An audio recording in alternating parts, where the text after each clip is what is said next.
work that they put on their training so that they can be able to know what to do and also what not to do. But there seems to be another person on the other side of athletics who knows what he's supposed to do and how he is supposed to do it, and that is Geoffrey Kamworor. Talk about him winning another title, another World Half Marathon title, this time round in Valencia. He did it in a style, clocking an impressive 1 hour and 2 minutes. I know he's done better, but that is a time, that is a winning time for Geoffrey Kamworor. Now, just take a look at some of the biomechanics that actually make Geoffrey Kamworor become the star that he is.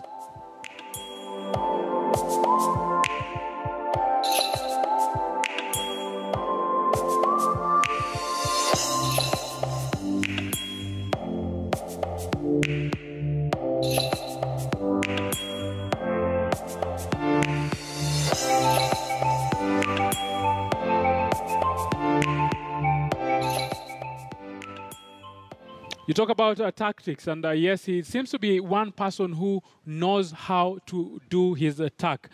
A very, very impressive Kamworor is, and it seems like every time that the days goes by, he gets that experience, he gets that stamina, and he must be poised to win more World Half Marathon titles. He was competing against himself, if you watch that clip there. Brilliant run, and he looks like he could have carried on and run another half marathon after that. He looked fresh as a daisy at the finish line. It all comes down to starting them early. We spoke of that in connection to golf. You've got to start them early. This is a former world junior marathon champion. This is a guy who started early.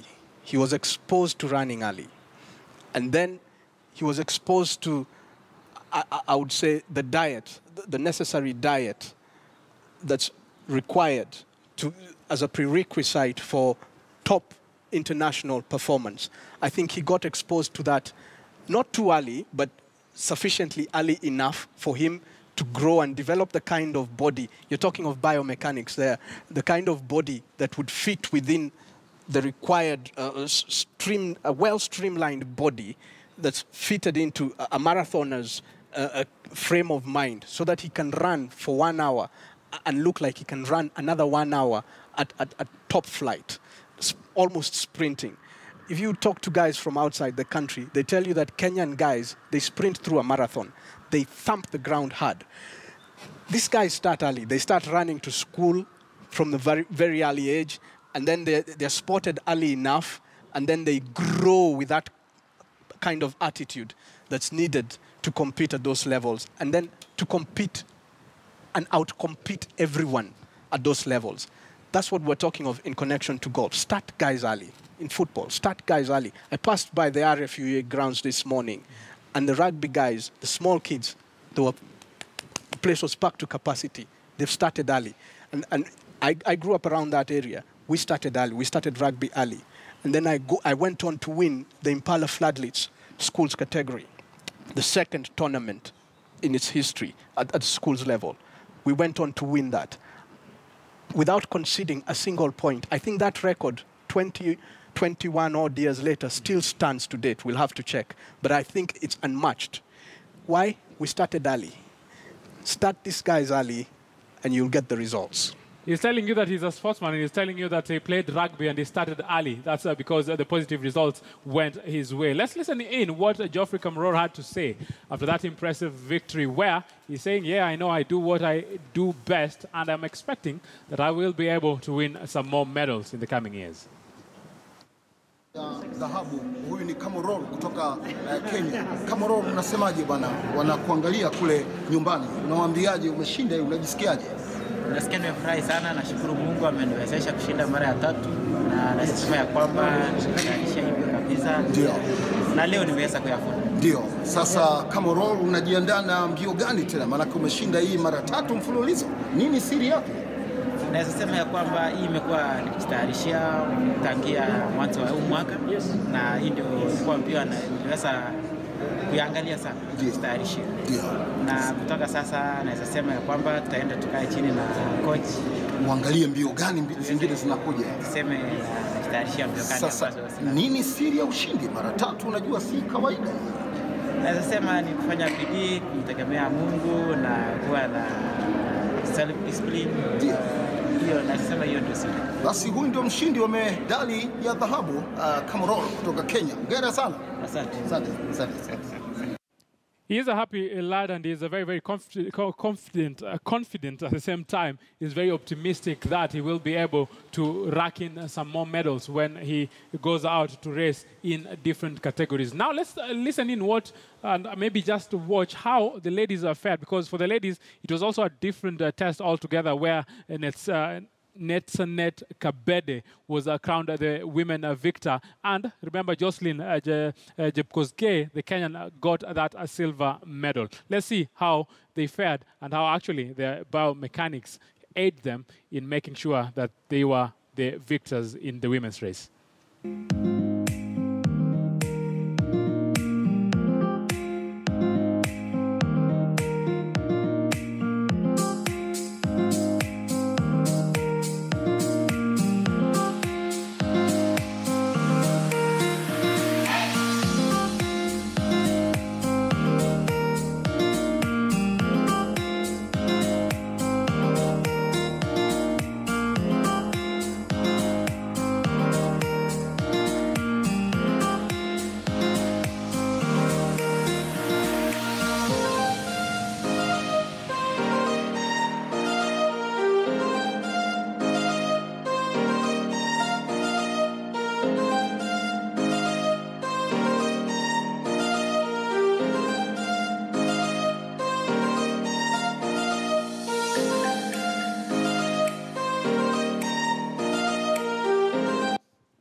It's always evident that Kenyans always have a lot of athletes who, when they go out there, they try as much as possible to make huge statements, and they always do. But the women's title went to Netsanet Kabede of Ethiopia, who broke actually the women's only record by clocking 1 hour, 6.11 seconds. So that's also an impressive record, but we will not forget that we had Jepkosgei there, who actually is one of the best wild half marathoners that we have. It promises also for the ladies, because we will be having a lot of races this year, but Kenya is always poised up there, and a lot of expectancy from the local fans, but it's something that we must be used to right now. It's great we showed the ladies clip there. Let's not just celebrate the man for being number one. Jepkosgei was second, and that's worth celebrating. We're spoiled. We're used to winning these races, but being number two is not bad. There's countries that they'll never be seen anywhere near 1, 2, or 3 position. So number 2 is not bad. She's done terrifically well. I'm glad you've shown the clip. Let's all join in celebrating her on social media, on Twitter. Let's give her a round of applause. She's done very, very well there. She's put the Kenyan flag and the Kenyan map proper where it belongs in middle and long distance races. So I'm terrifically proud of her. And I think next time we can look towards being number 1. The Ethiopians are normally our Achilles heel when it comes to middle and long distance races. We've also whipped them along the way, and I think we can continue to whip them going forward. But I'm glad we've shown the clip of Jepkosgei. She was number 2, and I'm terrifically proud of her.